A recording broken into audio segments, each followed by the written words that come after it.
severe thunderstorm warning for southwestern Benton County, northeastern Stearns County, until 11:45 a.m.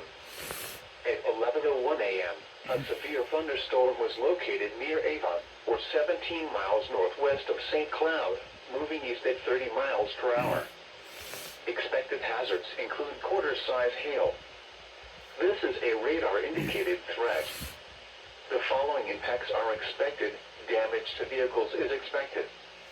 Locations impacted include Albany, Farming, Avon, St. Wendell, Collegeville, St. Stephen, St. Joseph, Sartell, Sauk Rapids, Mayhew, and St. Cloud. Seek shelter inside a well-built structure and stay away from windows. The storm is capable of producing large hail. Repeating, a severe thunderstorm warning has been issued until 11:45 a.m. for the following counties in Minnesota: Benton and Stearns,